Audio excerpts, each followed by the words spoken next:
501c3 for a different category.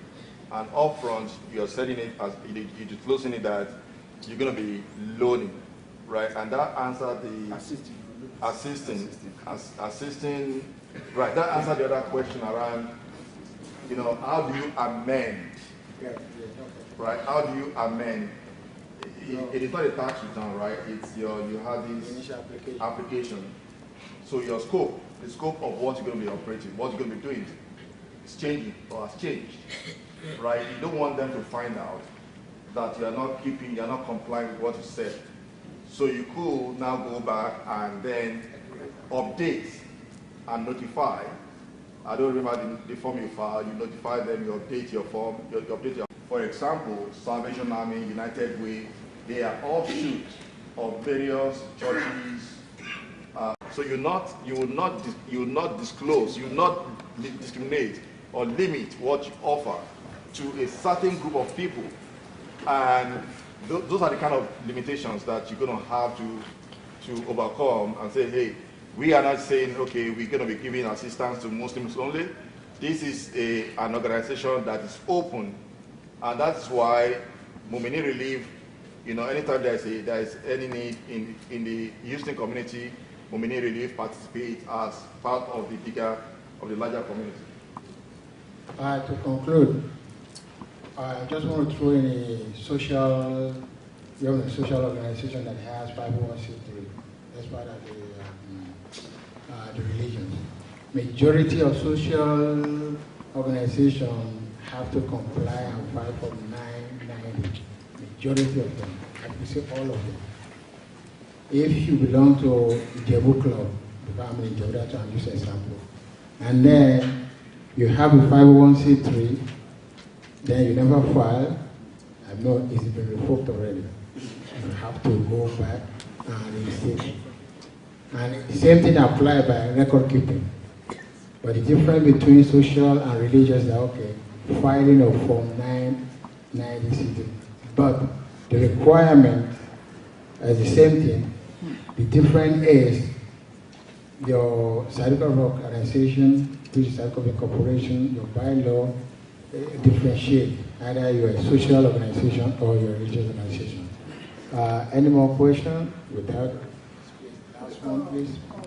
My question is, I just want to borrow from what Marshall just said. Is there a limit to the number of 501c3 that organization can keep at the time?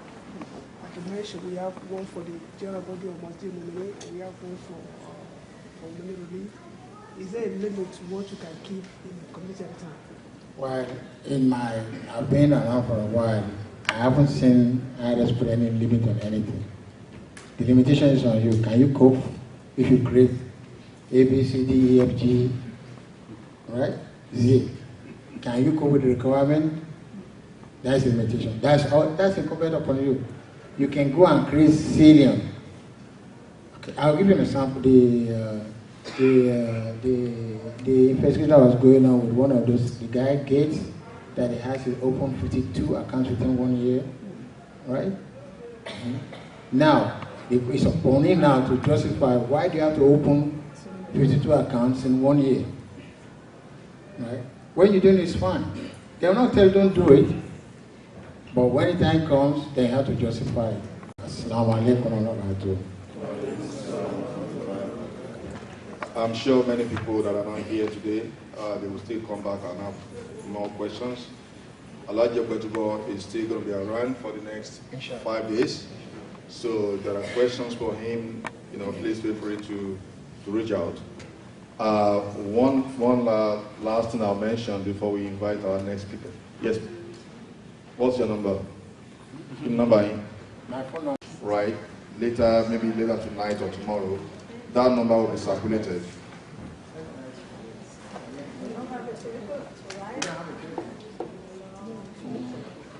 And this platform is so, I mean, you guys are... Because is back to the issue of security. And so this year we've had many instances, not only in the Muslim community, but in the larger community. People you know, with eccentric, right, shooting and killing people.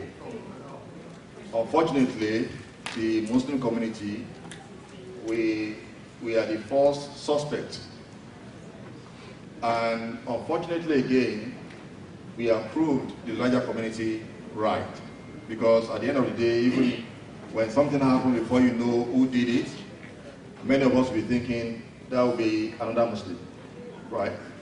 But I don't want to go into that area. What I want to talk about quickly here is that when we look at many of these people that created these issues for us this year and last year, they were at some point or at one point suspected with medical issues, health issues, mental issues, right? So in our communities, when we see people that, you know, their behavior or character are questionable, or what they do or what they say or what they act, or the way they act, right, are concerning.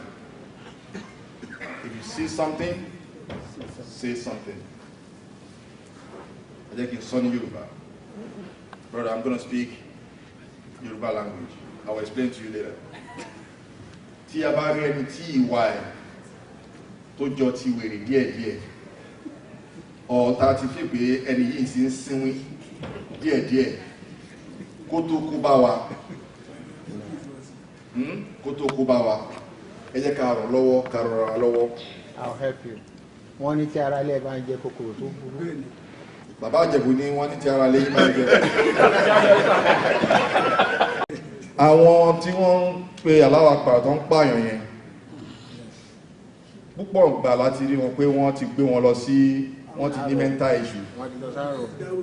Tó jẹ́ pé rò pé ẹni yìí ẹ bá wa mú sọ́dọ̀, ẹ bá wa pè àárín nǹkan tó ń tí ó bá wa lára mú lára ẹ̀ ká ràn ọ́ lọ́wọ́.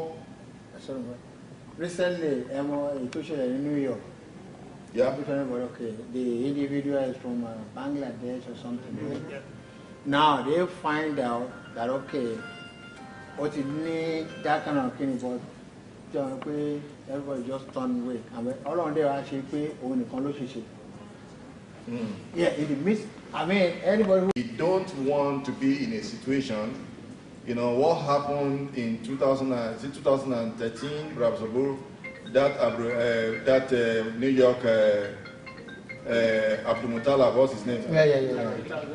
Right? Immediately it happened, the CNN came to Houston, right, and said he was a member of our community. And we quickly did what? No, he was not part of us. Right? What if he was part of us? What if he was one of us? Active, so that we don't get to situations where, you know, someone will now go to Cairo or someone will come back from Cairo and say, you know, Allah Akbar and shoot everybody and say it's a Nigerian Muslim. Please, let's pay attention to what's going on in our community. It's concerning. We have discussed this at the board level, at the joint body level, at ESCO level, at Shura level, right? That if anyone thinks someone in his chapter needs help, please reach out. The immediate help will not be call police. The immediate help will be, let's come together as a community and help this person, right? We don't need the psychologist, we don't need the psychiatrist, we don't need even when we have to take this person to the hospital to make sure that that person doesn't kill people around, and that will not be too late. What if so the person, if we are correct about this person, and the person comes to the masjid on a Friday with gun, right? Because he has a cycle. To the party, being much like you are, I didn't so bad to tell you, I didn't know, I didn't so that will be too late. We don't want to be too late, right? We don't want that to happen. What if we don't think it's going to happen to you and it happened to you? What if I become the victim of that and I should have said something? And that is what we want to send here, what the message we want to pass here. You know, this is going to be an ongoing conversation, but it is important to the leadership of NCNMO. We have discussed this extensively at the leadership level, and we just want to bring it back to the local chapters and say, hey, this is important to us, and it should also be important to you. We have a special guest with us here today, Dr. Kamova. Right? Sorry, I hope you didn't mind that I was not calling you a terrorist. I hope not. That's why I was not speaking in the language. So we don't want to disclose his identity yet, not tonight, but he's our special guest. And he's going to be talking to us about something that is important around leadership. And he's going to be telling us his own personal story on what leadership means to him. So you introduce yourself and tell us. السلام عليكم ورحمة الله وبركاته. وعليكم السلام ورحمة الله وبركاته. بسم الله الرحمن الرحيم الحمد لله رب العالمين والصلاة والسلام على رسوله الأمين وعلى آله وصحبه أجمعين أما بعد. Some of you know me. Some of you were our Hajj partners from our Hajj group. So I'm very happy to be here. But subhanAllah, just 50 minutes ago, I became upset with every Nigerian I ever met in my life. Because just 50 minutes ago, I was introduced to Jollof. What is Jollof? Since the rice. Since second grade, I've known Nigerian people and I go to their house. Never introduced me to something so wonderful. So I'm going to have to eat a lot this weekend just to get over it. Anger. Yeah? It's fantastic. It's excellent. I also came to learn that it's the best one in Africa, basically. Better than the one in Ghana and Senegal.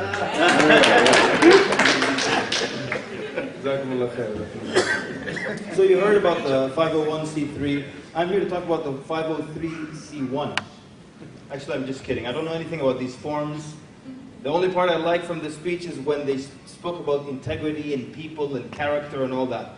And that's the comment I'm going to make very quickly, and it's already a long night, so I'm not going to take long. But what's interesting when Muslims watch the news and they see calamities happening in Muslim countries, when they analyze what's wrong with Muslim countries, they put all the responsibility, all the blame on the shoulders of the leadership. Oh, the problem with the Arab lands, they have bad leaders. Right? Always, while they're having tea, always talk about the leaders are so bad. So then you start to think to yourself, is it possible that in all the Muslim populations, the worst human beings in that population always fight their way up to the top to become the leaders and the rulers? I mean, is it possible that just the worst people in a population become the rulers and leaders? Or could it be that everyone in the population is just like them, they just haven't been given the same opportunity? You know what I'm saying? So let me put it this way. If tomorrow Allah subhanahu wa ta'ala puts you completely in charge of a Muslim nation, as you're sitting here right now, how would you plan to run that nation tomorrow? Like Abu Bakr and Umar? Or like Gaddafi and Mubarak and Bashar and those people? Which one do you think? As we're sitting here, we would all say, for sure, I want to run it like Abu Bakr and Umar. I'll be fair, I'll be just, I will not throw enemies and people who dislike me into jail. There will not be torture. I will not steal billions of the people's money and give it to my family and to my children and show favoritism for people from my tribe or from my area or my friends. I'll never run it like those Gaddafi people. Those are the problem with the Muslim world, the bad leaders. So I'll run it like Abu Bakr and Umar. And most of us believe we would run it like that. Now, in order for that to be true, that means as we're sitting here right now, we are mini versions of Abu Bakr and Umar. And if Allah gives us a lot of responsibility, we'll become just like them. But now, every single one of us, Allah subhanahu wa ta'ala has put us in charge of something or another. A group of people, you're a manager at work, or you have siblings that you take care of, or you have a wife and children, and you're in charge of that group. Or do we behave like a miniature or mini Abu Bakr and a mini Umar? Or do we behave like a mini Gaddafi, a mini Bashar? Fill in the blanks with any name, inshallah. It doesn't matter. Do we behave like which version? A miniature version of which version? Because if right now I behave just like a miniature Gaddafi, then tomorrow if Allah puts me in charge of a nation, I'll be just like the big one. So, we'll take an example from the life of Umar ibn Abdul Aziz. He used to have in his home 2 lamps, 2 oil lamps. One, the oil was paid for by the Muslim treasury. In the other, the oil was paid for from his own pocket, from his own money. As long as he's doing work at night for the people, for the government, he used the oil, the lamp, used for by the people. And whenever he needed to do something for himself, needed to wash, to change, anything, he would put out that fire, and like the other one, where the oil is paid for from his own pocket. And it was said that sometimes he would be turning the lights on and off multiple times. Blows a little bit, it'll be a quarter of a teaspoon, something like that. But this is how detailed and how intricate he was, radiallahu anhu. So the question is now, do we behave like Umar ibn Abdul Aziz, a miniature version of him, with our employers? You will find people at work, and the agreement you made with your employer is that they pay you for your time. That's the agreement of employment. They pay for your time. So, your time belongs to them. But what happens? You find people sitting at their desk, and they're watching some kind of game, and they minimize it every time they hear someone walking, minimize it. And some people, to halalify that, they're listening to an Islamic lecture. MashaAllah, halal theft, yeah? Alhamdulillah. He's listening to a lecture, and every time he hears someone, minimize. Or they abuse the color printer at work, the color copier at work, long distance phone calls, fax machines, whatever, abusing it. And they're late 10 minutes over here, 12 minutes over there, what do? Round it off. They come back late from lunch, 15 minutes, 20 minutes, round it off. They leave a little early, round it off. So they keep rounding off minutes and minutes, and these minutes add up to hours, and these hours add up to days over the years that you're getting paid for, that you otherwise shouldn't be getting paid for. So right now, in the little circles that we have, do we behave like miniature versions of Abu Bakr and Umar? Or do we behave like miniature versions of the ones who we blame for everything wrong with the Muslim Ummah? And if we're the second group, may Allah forbid, then what is the value of critiquing a quality in someone if you have the same quality in yourself? And that's why, as you well know, Nabi sallallahu alayhi wa sallam, before he built the nation, he built the individuals. And you always hear scholars talking about how in Mecca was building the individual. And then in Medina they built the nation. But you can't just build the nation without people, right? You can't. One of his students said, I wish I could treat my best friends the way the Imam treated his worst enemies. He said one day the biggest enemy of Ibn Taymiyyah died. His biggest enemy died. So I came to his house happy to give him the good news. And I entered upon him and I said, good news! Your enemy so-and-so died today. He's happy. He said the Imam got so upset with me, so angered with me. And he said, how could you be happy? Because someone died. And in that part of town, his children are heartbroken, and this is the worst day of their life because their dear, sweet father passed away. His wife is heartbroken because her husband passed away. His siblings are heartbroken, they lost their brother. The parents, if they outlived them, this is the worst day of their life. His best friends, his neighbors, all these people are sad and heartbroken and crying. And we're here in the other part of town, happy and laughing because we used to disagree with him in the religion. He said then the Imam got up and he got dressed. And he went all the way to the house of the deceased. And he spoke to the family ever so kindly and ever so gently. And he says to them, I am to you his replacement. Whatever you need, I will do it before anyone else. If you need money, I will do it before anyone else. That's why the student said, I wish I could treat my best friend the way he treated his worst enemy. And now sometimes you find him in a level of hate, politics. The person comes back, not involved in anything. After 30 years, he resigned from his job, returned from the da'wah. He says, my father came to me after being part of the masjid board for a while, and he said, I have a question for you. Are all the masajid this dirty? Something, what do you mean? He said, the board meeting when we sit down, all we're planning is dirty things. Not fair for the community, just how can we stop masjid so-and-so from having a successful event? How can we stop Imam from coming to this class? Okay, let's maybe break, his brakes, loosen his brakes, or all kinds of things. This is what it was about. How could leadership like this, how is it going to work for this ummah? So this is what we're going to close with. I have an exercise for you. This is an exercise to test how evil you are. And it's strange. Alright? So you're going to try to think evil for this exercise. And here's the sad part. This exercise is based on a true story. True story. saw a lot of weird things. Talk about personal experience. I used to live in Virginia. I live in Houston now. I just moved. I used to see some things. So it's like this. Okay, this is the scenario. This is a true story, but I want to test how you can think evil. All right. So there was a large masjid, and you know, a large masjid owns the territory. You have to pay them taxes. You enter their territory. So this large masjid, they believe they own this area, and then a small Quranic school started. And this masjid has been in town for 30 plus years, and they have never graduated a single hafiz. This school opened up and in 1 year produced 24 hufaz. So this masjid is boiling with anger. Instead of being happy for the sake of Allah, they're angry now. Now this little school is going to have a fundraising event.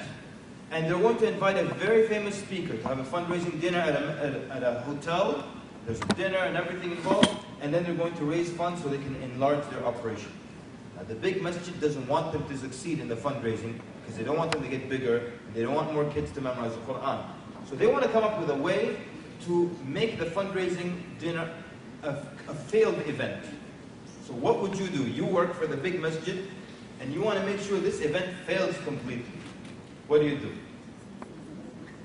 And think evil. Now, you're not, but you're thinking that way just for the exercise. Yeah, let me know. What would you do? Jeff, don't invite anyone? So if they have their events, they're inviting people. You're in this group. How are you going to stop them from inviting? It's so nice, man. It's too nice. Yes, sir. Tell the donors in the area. Those who usually give to the big masjid. Not to give to. Tell them don't give to the fundraising events. Go to every donor and say, you're still a nice guy. Yes. The same thing? Okay, let's pass out some rumors. Whatever money they get, they're going to spend on themselves. Yes, sister? Just send out a big ad and say the event has been cancelled. Okay. That's the worst. Big billboard sign. The event has been cancelled. But then you'll still have the recovery time. The other group will say, no, the event is still going. The Sheikh is coming. We have the hotel.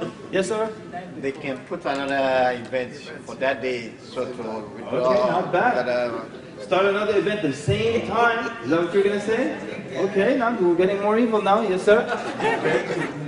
Huh? Spread it across. A rumor and spread it across. A rumor, a negative rumor, and spread it across. Just like that. Okay. You want to give us examples? All right. Yes, sir?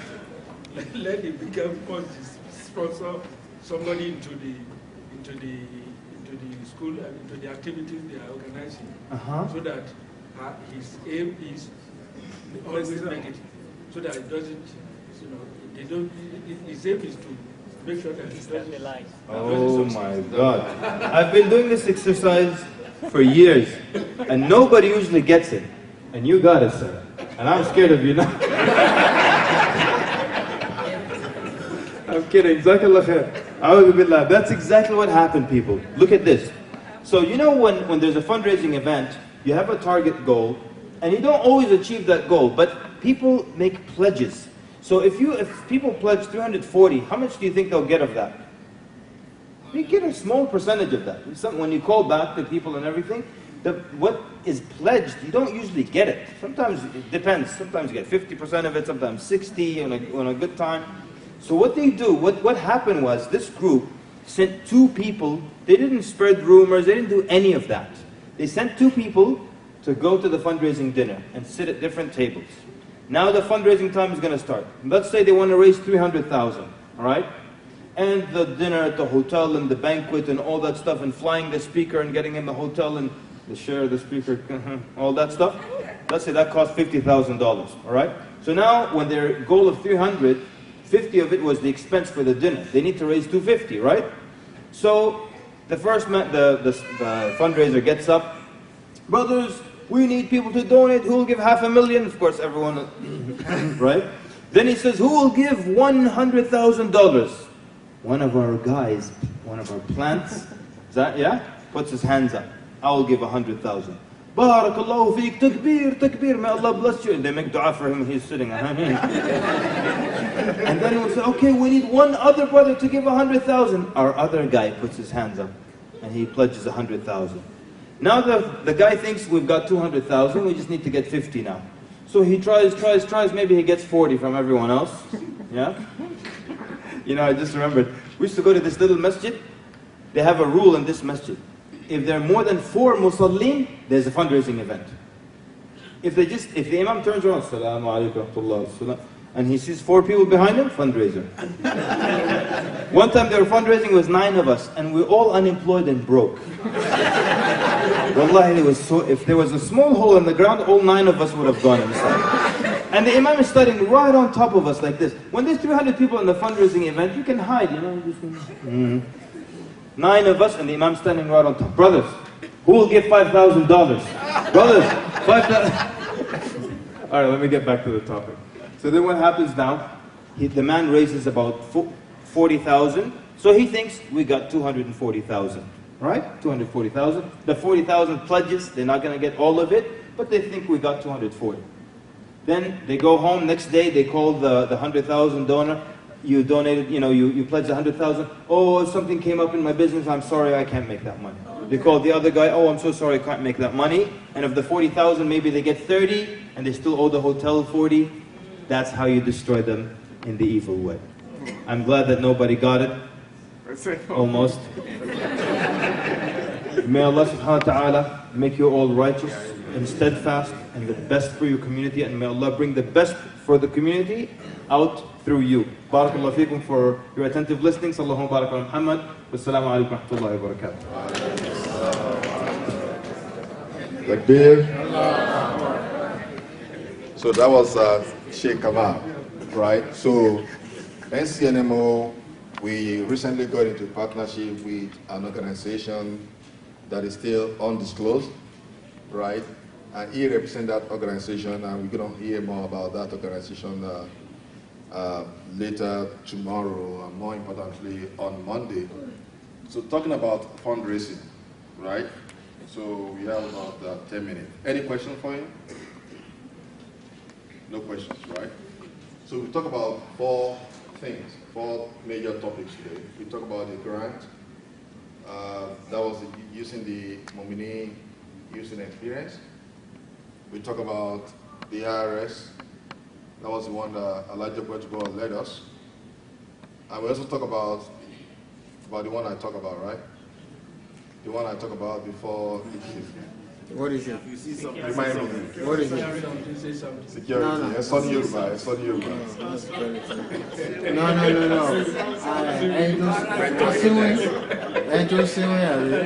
Right? So this is something that is unusual, abnormal. Say something, right? Say something. Say something. Please. Please. Please. Not a joke. We don't want to fall victim of not saying something. We don't want ourselves, we don't want our community, we don't want our friends, our people, even our enemies. Right? So when we see a brother, a sister that is mentally unstable, mentally challenged, that's even better.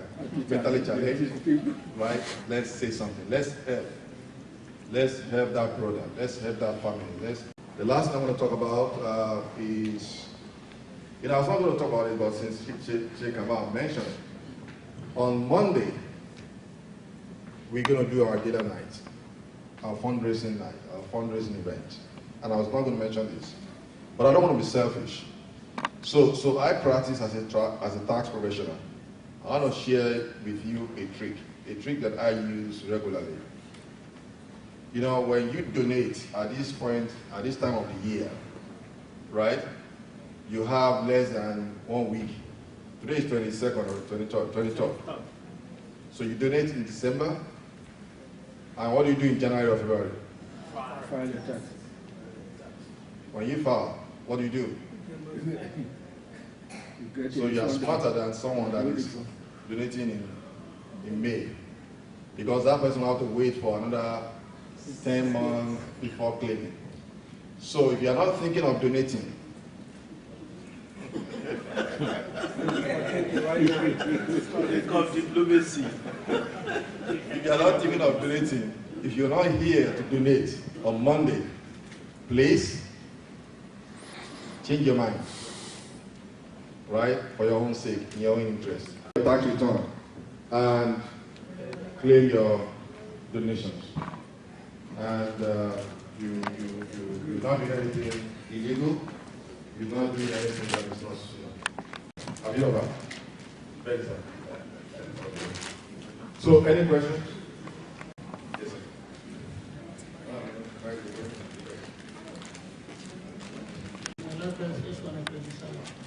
I just want to make one comment about seeing somebody in our community having some problems.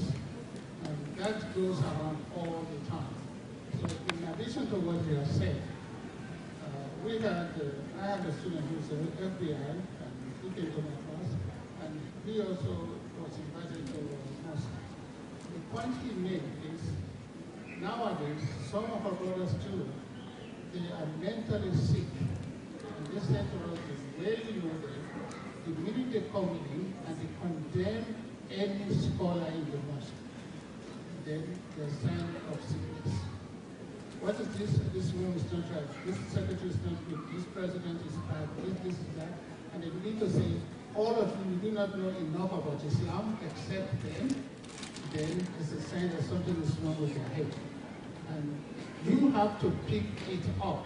Because some come in and claim that we just got our PhD in Islam, we got our degree in Medina, we got our this in Sorbonne and Harvard, and we know Islam more than anybody else. And this Imam, the Hadith is talking about the Quran is mentioning it's not enough to read, and they begin to poke nose into everything. This is a sign of sickness, and please help them out, inshallah. The other thing they mention is that they come to us and say, oh, Brother Mashal, your iman is not enough. We have to fight Trump, we have to fight Bush. Why do you do that? Well, we can do it together. So the minute we begin to say he wants to invite you to join him, there's sickness. There's sickness. You just have to watch out for that. Because this is our community. When it happens, you are the one to pay the price, as Brother Mashal is telling us. Not that person. At times he might actually be sponsored. At times he's mentally sick himself. So brothers and sisters, if you want our community to be healthy, then we have to be very, very vigilant in everything that you are doing. And that's why the Professor of Islam says, no, actually it's Umar said, last week, I'm not a stupid person, but no stupid person can also deceive me. So let us, all of us, inshallah, be vigilant and protect our community, and that is the only way, inshallah, that we can go. May Allah bless each one of you, inshallah. Wassalamu alaikum wa rahmatullahi. And thank you for Brother Mashal, and bring your money on Monday.